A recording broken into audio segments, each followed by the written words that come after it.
adoo darajiyo wanaag leh adoo diin iyo iimaan leh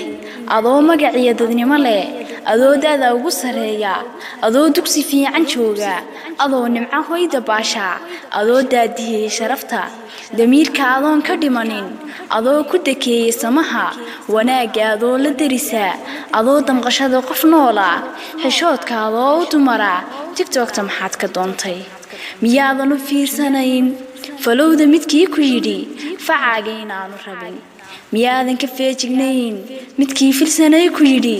inuu ku faqooq rabo midkii lay kugu sabaa lugooyuu kula damco halufluftuu isidhi midkii kumantiga ku daray kafeeyana kuugu qoray kadeed buu kuu dhameeyey oo kufkaaga waxaan ahayn ayuu kugu kaalin geliyey adaaba danaynaye maxaad soo doorbidaa waxaan dani kuugu jirin hohay ugu diirsataa xiskaagu miyuu dafiray daliilka quraanku dhigay dabool xubnaha ku yidhi xijaabku dadoo asturo islaam dhaqan loo dugsado anfaca diinteeda noqo hadaa diidoo irdhaysay axaadiistiya quraanka adduun lama naawile maxaad ilkii la tegi adduunka ku reebay qiimo hadaad laba eray ku koobtay asluubtii dumarnimo dhan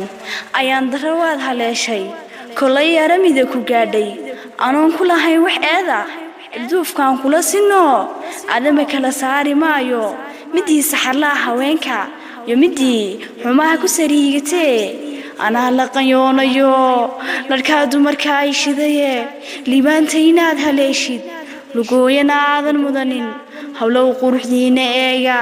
qofnimadiinana ilaasha magaca qaradiisa dhowra tixgelin iyo qaayasi